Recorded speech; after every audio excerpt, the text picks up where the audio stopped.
Nanti kita akan melihat dengan mata telanjang ada orang bisa turun dari langit tanpa alat pengaman. Yang benar. Nah, ini tandanya. Saksikan berikut ini. Assalamualaikum teman-teman cerita Untungs. Kalian pernah dengar tentang turunnya Nabi Isa alaihissalam di akhir zaman? Bayangkan momen yang sudah dinanti-nantikan sejak ribuan tahun yang lalu. Kapan sebenarnya beliau akan turun dan dalam situasi apa?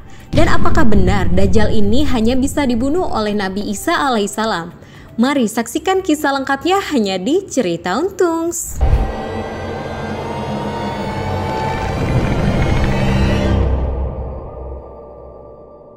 Assalamualaikum warahmatullahi wabarakatuh. Masih bersama Cerita Untungs dan terima kasih untuk masukannya dan juga supportnya bersama kami semuanya.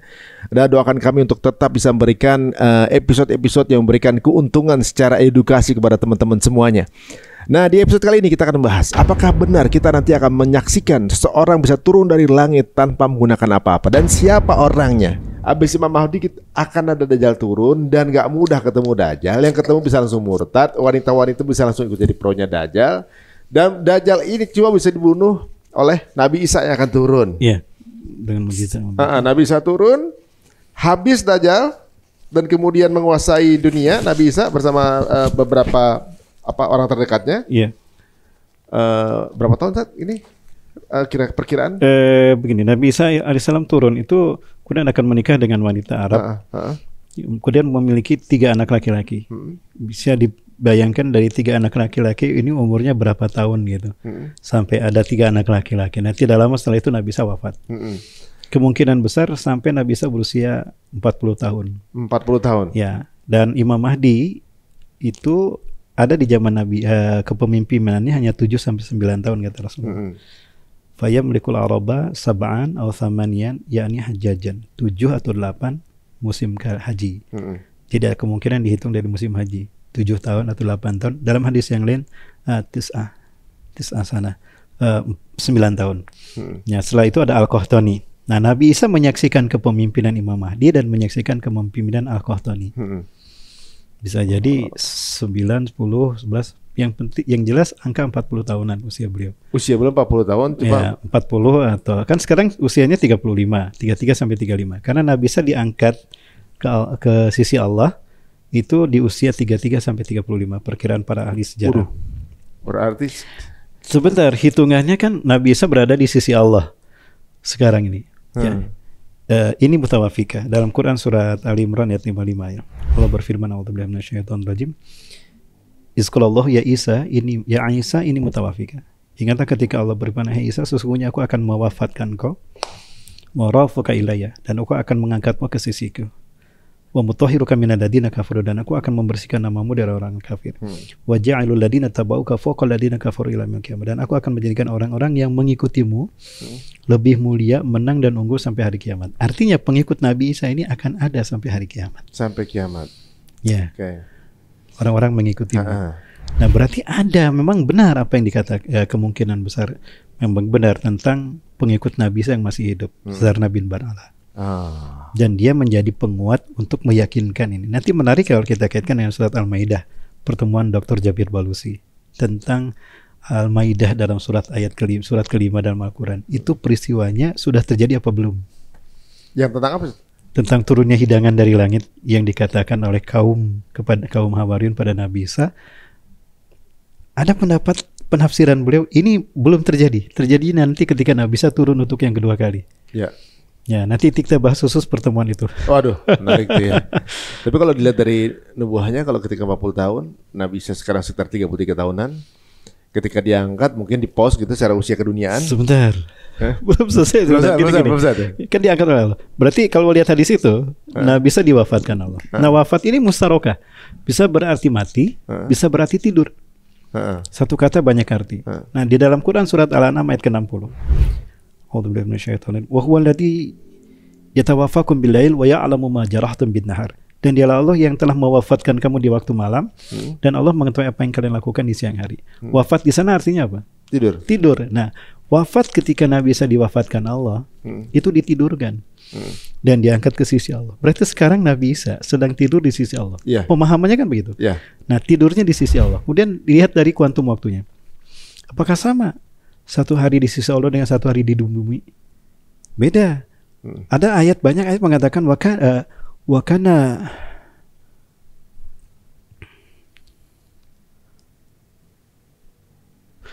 miqdaruhu ka alfa sanatim wakana miqdaru yaumihi ka alfa sanatim mimma ta'udun. Dan adalah satu hari di sisi Allah 1000 tahun yang kalian hitung di dunia. Sekarang sudah 2024. Berarti 2000 tahun. 2 tahun berarti. Satu hari di sisi Allah 1000 tahun di dunia. 2024. Baru 2 hari. Nah bisa diangkat ketika usia 33 atau 35. Dan hitungan itu tetap berjalan secara physically. Artinya masih 33.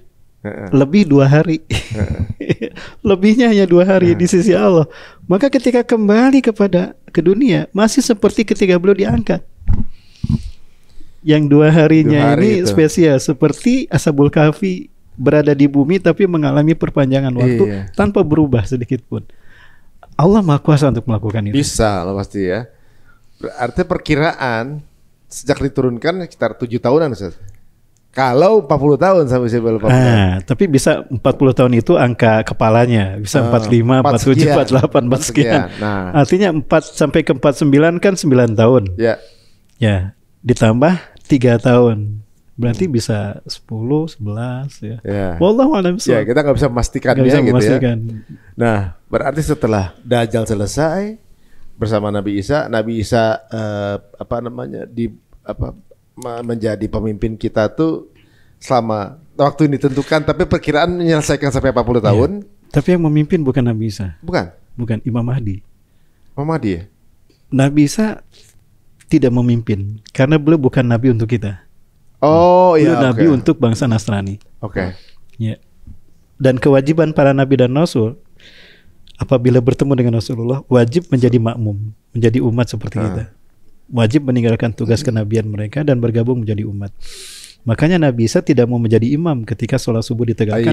Nah, beliau turun kan tidak menjadi imam. Inna ba'dakum ba'din umaratukum ahli rumah. Karena kewajiban para nabi dan rasul apabila hidup bertemu Rasul atau di zaman umat Rasulullah wajib mengikuti sunnah siapapun yang memimpinnya. Yang memimpin tetap Imam Mahdi. Jadi turunnya Nabi Isa adalah juga untuk menguatkan kepemimpinan Imam Mahdi. Cuma untuk menjaga atas perintah Allah dari fitnah-fitnah Ya'juj Ma'juj dan fitnah Dajjal ini. Ketika di momen Ya'juj Ma'juj kan ketika Nabi Isa. Betul. Dan Imam Mahdi masih hidup. Imam Mahdi ngelawan Ya'juj Ma'juj juga nggak? Ikut menjadi tidak ada yang melawan Ya'juj Ma'juj. Termasuk Nabi Isa tidak melawan. Tidak. Nggak melawan? Tidak. Mereka masuk menyelamatkan diri. Berarti sekelas Nabi Isa dan Imam Mahdi aja nggak sanggup lawan? Tidak bisa. Aduh, apalagi kita ini. Makanya Allah habisi Ya'juj Ma'juj itu dengan hukuman Allah langsung dari langit. Itu turunnya ulat-ulat. Di mana ulat-ulat itu akan masuk menghujani mereka. Kalau orang kehujanan kan merunduk begini ya. Merunduk begini. Nah, ulat-ulat itu masuk ke punggungnya, masuk ke dalam menggerogoti dagingnya sampai otaknya dimakan, bagian organ tubuh dalamnya dimakan.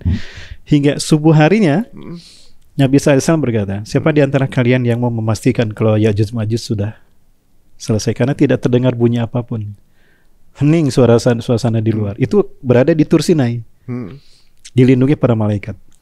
Jadi tidak ada fitnah Ya'juj Ma'juj yang bisa melukai satupun dari Nabi Isa, Imam Mahdi dan pasukan umat Islam saat itu. Nah, maka keluarlah seseorang yang siap mati syahid di tangan Ya'juj Ma'juj. Ketika dia keluar, diceritakan Rasulullah SAW, dia berteriak, Allahu Akbar, Allahu Akbar. Ya'juj Ma'juj telah mati semua gitu. Nah, bagaimana kisahnya? Ulat-ulat tadi yang membunuh Ya'juj Ma'juj. Jadi Allah sendiri langsung yang menurunkan azabnya. Kemudian Allah kirimkan burung-burung unta, burung-burung yang yang besar leher mereka itu mampu untuk membawa Ya'juj Ma'juj dibuang ke laut. Berarti burung untanya pun sejumlah mereka dong? Sejumlah mereka. Bukan burung unta ya, artinya burung-burung yang burung-burung besar gitu. Ya, burung-burung besar. Dikatakan ada burung-burung unta, berarti dibayangkan besar mereka seperti apa. Ya. Wah, ini mirip yang digambarkan Hollywood ya. Jangan-jangan Hollywood ini ngambil dari situ juga, saya yakin. Dari situ juga. Ingat gak sih filmnya Matt Damon yang tentang tembok Cina? The Great Wall. Judulnya The Great Wall tentang tembok Cina. Di situ digambarkan mereka mempertahankan tembok Cina dari makhluk yang nggak bisa mati itu yang jumlahnya banyak. Betul. Dengan Dan berbagai kanibal juga. Kanibal yang nggak bisa dibunuh, yang sampai akhirnya terbunuhnya dengan itu. Dia mereka juga nggak bisa bunuh ternyata. Dan tiba-tiba mereka mati sendiri. Setelah ditumpuk itu bentuknya udah kayak mengerucut gitu, tinggal kelompok ini. Jadi seolah-olah kalau di agama kita itu Nabi Isa atau juga mungkin Imam Mahdinya itu dianya itu part itu gitu. Saya dengar cerita antum bayangin ke situ. Apa mereka ini ya denger ini kita juga pasti dari Islam. Karena sekali lagi hal-hal semacam ini itu tersebar versi agar manusia itu aware. Jadi seolah-olah Allah ingin membuat manusia itu paham betapapun itu lahir dari berbagai macam versi. Yang tentunya yang harus kita yakin ada versi dari Quran hadis. Iya. Nah, betapapun begitu Hollywood mengcover materi itu, tema-tema seperti itu agar orang lain yang bukan muslim pun percaya, karena dengan Islam, dengan dakwah kita mereka tidak terima. Iya. Mungkin dengan dakwahnya Hollywood mereka paham. Ya, itu caranya Allah. Kalau kita yang bikin mereka nggak nonton gitu kan. Nonton. Memang kan ada teori juga yang mengatakan bahwa kemungkinan juga aja maju dari tembok Cina kan? Tembok Cina. Nah, wah ini menarik ya. Ya minimal saya percaya nih anulis nih baca juga kayaknya. Atau mungkin ikut kajian saya. Waduh. Jadi guys, memang kalau kita bayangkan Yajud-Majud ini apa, itu akan serem banget. Karena nggak selamat, termasuk kita juga nggak akan selamat gitu kalau kita nggak termasuk pasukannya Nabi Isa nanti. Tapi bukan itu yang ngeriin, tapi bagaimana kita ini untuk keimanan kita aja saja sebenarnya. Iya. Berarti kita merespon ini bagaimana sebagai itu? Jadi sebetulnya Allah hanya ingin menguji keimanan kita saja. Kita yakin nggak dengan apa yang Allah sampaikan? Betapapun memang itu nalar kita sekali lagi itu memang belum sampai ke sana. Bukan berarti itu tidak masuk di akal, masuk di akal. Cuma akal kita hari ini belum sampai pada mereka karena memang penuh misterius kan, penuh misteri maksud saya. Nah, tapi ini merupakan pengajaran Allah untuk kamu percaya nggak sih dengan Quran hadis? Benar. Bahwa ini saja. Artinya fitnah ini akan dahsyat. Justru yang saya ngerikan bukan Ya'juj-Ma'jujnya, bukan Dajjalnya, tapi yang saya ngerikan adalah kehidupan setelah itu. Kenapa? Karena umat manusia tidak habis semua. Ketika Nabi Isa selesai, Nabi Isa wafat, lalu beliau disolatkan oleh kaum muslimin, pemimpinnya saat itu adalah Al-Qahtani. Karena Nabi Isa belum wafat, Imam Mahdi sudah wafat kemungkinan lebih dulu daripada Nabi Isa. Artinya Nabi Isa menyaksikan peralihan suksesi kepemimpinan dari Al-Mahdi kepada Al-Qahtani. Al-Qahtani inilah pemimpin umat Islam yang terakhir. Kalau Imam Mahdi pemimpin umat Islam yang mewujudkan kebangkitan Islam di akhir zaman. Imam Mahdi. Adapun setelah beliau itu ada Al-Qahtani. Nah, Al-Qahtani ini tidak lebih panjang daripada Al-Mahdi, bahkan lebih pendek kepemimpinannya. Berapa tahun? Wallahu a'lam bishawab, hanya Allah yang tahu. Nah, kemudian Nabi Isa wafat, dimakamkan di berjejer, ada makam Rasulullah SAW, kuburan Rasulullah, kuburan Abu Bakar, Umar, baru ini di Madinah di Raudhah, baru Nabi Isa. Nah, umat Islam saat itu yang beriman Allah habiskan dengan dicabutnya nyawa mereka oleh angin iliyin yang berhembus dari bumi Hijaz. Hijaz adalah tempat yang terbentang antara Mekah dan Madinah. Nah, dari bumi Hijaz inilah angin akan berhembus, saking lembutnya orang-orang beriman tidak merasakan kalau nyawa mereka akan dicabut serempak. Hatta walaupun imannya sebesar biji zarah. Satarihu rihum min ardil Hijaz, akan berhembus sebuah angin dari bumi Hijaz. Itu sama iliyin, dia beri nama iliyin saking lembutnya. Aliyana yulinu iliyinan, lembut, angin kelembutan. La tamur ala ahadin kana fi qalbihi misqala dzarrin min iman ila qabar. Tidak ada seorang pun yang dalam hatinya ada iman walaupun sebesar biji sawi. Bayangkan seperti apa orang yang imannya sebesar biji sawi. Umar bin Khattab imannya bintang di langit tidak ada artinya dengan iman Umar bin Khattab. Umar bin Khattab setengahnya Abu Bakar. Nah, lalu bagaimana dengan orang yang imannya sebesar biji sawi yang bisa dipegang begini? Tapi Allah hargai iman sebesar biji sawi. Karena neraka akan hancur ketika iman ini jatuh ke neraka, termasuk neraka jahanam. Kenapa ada orang beriman masuk ini? Karena imannya tertutupi oleh dosa. Sehingga dosa ini membuat imannya tidak berfungsi untuk menghancurkan neraka. Karena Rasulullah sabdakan, lan yalijan nara man kana fi qalbihi mithqalu dzarratin min iman. Tidak akan masuk neraka, tidak akan pernah masuk neraka orang yang punya iman walaupun sebesar biji sawi.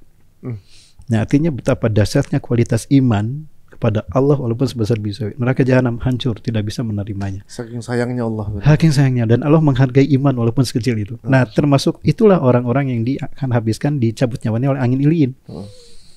Sehingga habis umat orang beriman di muka bumi. Maka yang tersisa adalah makhluk yang buruk yang tidak punya iman walaupun sebesar biji sawi. Mereka lah yang akan menyaksikan kiamat terjadi. Itulah mereka, dan kiamat adalah azab yang terburuk di muka bumi. Nah, Rasul sebutkan itulah makhluk yang terburuk di muka bumi. Lebih buruk dari Ya'juj Ma'juj. Jadi guys, insya Allah kalau kita masih ada iman, kita nggak akan ngerasain kiamat. Insya Allah. Amin. Tapi berarti kalau misalnya di era Al-Qotoni, mereka udah tahu kalau mereka ini adalah orang-orang terakhir. Mereka udah tahu kalau kita akan meninggal bareng nih gitu kan. Berarti kan ya meninggal bareng nih kita nih gitu. Tapi sekali lagi, mereka yang hidup ketika Nabi Isa diutus sampai Nabi Isa wafat adalah orang yang kemudian saat itu beriman. Adalah mereka yang dikunci mati iman mereka dan mereka dijamin masuk surga. Nabi Isa mengatakan, "Anta min ahlil jannah, inna makanaka fil jannah." Kamu adalah ahli surga. Diusap Yusufahu wujuhahum, Nabi Isa mengusap wajah mereka. Kamu ahli surga, tempatmu di surga. Kamu ahli surga. Artinya dijamin. Dan mereka tidak akan pernah terkena fitnah. Mereka lah orang-orang beriman yang merasakan kemenangan Islam di muka bumi yang sesungguhnya. Masya Allah. Di akhir zaman. Mudah-mudahan kita menjadi salah satu bagian dari keluarga itu, guys. Amin ya Rabbal alamin. Waduh, sekarang nggak perlu terlalu parno atau gimana ya. Selama kita masih ada iman, terselamatkan insya Allah.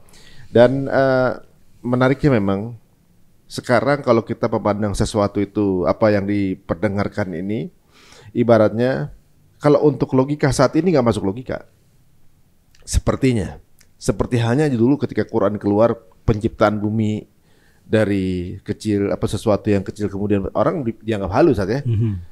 Manusia dari sperma dianggap halu dulu kan. Kemudian banyak kenyataan bahwa manusia dibuat dari tanah dulu, kalau digutarkan dulu dianggap halu. Tapi ketika di abad 19 semuanya terbukti gitu. Nah, kalau sekarang percaya mengenai akhir zaman dengan semua yang ada dalam dalil Quran dan hadis ini, mungkin orang yang sekarang baru tahu sekarang akan menganggap ini halu. Ya kan Ustaz? Wah, belum tentu kayak gitu Bang. Hal yang terjadi sebelumnya dan yang sedang terjadi semuanya sesuai dengan dalil Quran dan hadis. Itu pula yang terjadi di zaman Abu Hurairah. Kenapa tuh? Jadi maaf saya potong ya. Gak apa-apa, Ustaz. Ini juga menarik nih. Terkait dengan perang akhir zaman. Abu Hurairah berkata, aku mendapatkan 2 bejana ilmu dari Rasulullah SAW. Satu bejana ilmu sudah aku sampaikan demi Allah. Dan satu bejana ilmu lagi aku sembunyikan. Kenapa? Karena aku khawatir jika aku sampaikan pada kalian bejana ilmu yang terakhir ini, kalian tidak bisa menerimanya. Mungkin zaman sekarang kalian akan menganggap aku halu. Oh, bisa juga tuh. Karena kalian tidak akan mengerti dengan. Dan jika ini jatuh kepada orang yang tidak tepat, maka ini akan bisa menimbulkan fitnah. Tapi kalau ini jatuh kepada orang-orang yang imannya kuat, dan dia akan bisa menjaganya.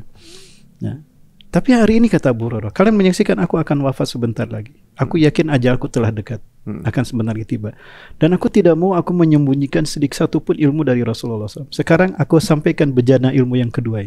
Apa itu? Bila berbicara tentang perang dunia ke-1, ke-2, dan ke-3 di muka bumi. Ada ketiganya? Ketiganya. Dan itu yang terakhir. Dan itu disebutkan abad ke-13 Hijriah, abad ke-14 itu 1300 Hijriah, 1400 Hijriah. Berarti zaman kita. Dan menariknya lagi, Abu Hurairah kenapa menyembunyikannya? Para sahabat tidak akan paham. Karena Rasul ternyata dalam hadis disebutkan, Rasul menyebutkan bangsa Jerman dengan pemimpinnya, orang-orang menyebutnya Al-Hir. Dia akan memerangi negara yang disebut Arus. Itu perang dunia satu. Perang dunia ke-1, kemudian kedua ada muncul ratu dunia yang orang-orang negara pelacur dunia, orang-orang menyebutnya Amerika. Ada di hadis yang ngomong gitu? Hadis yang disembunyikan oleh Abu Hurairah. Jadi disebutkan Al-Hir itu siapa? Al-Hir. Sekarang sahabat mungkin nggak paham. Al-Hir dikaitkan dengan Jerman, negara yang Rasulullah menyebutnya Jerman. Jerman itu ada disebutnya Hitler. Jerman. Jerman. Berarti Hitler kan? Hitler. Ya, Arus Rusia. Ya, Amerika ratu dunia. Amerika ikonnya apa? Patung Liberty. Itu kan ratu. negara pelacur dunia. Nah, disebutkan Amerika. Dan itu pertama kedua, perang dunia pertama. Ke-1 kedua, dan di perang dunia ketiga ini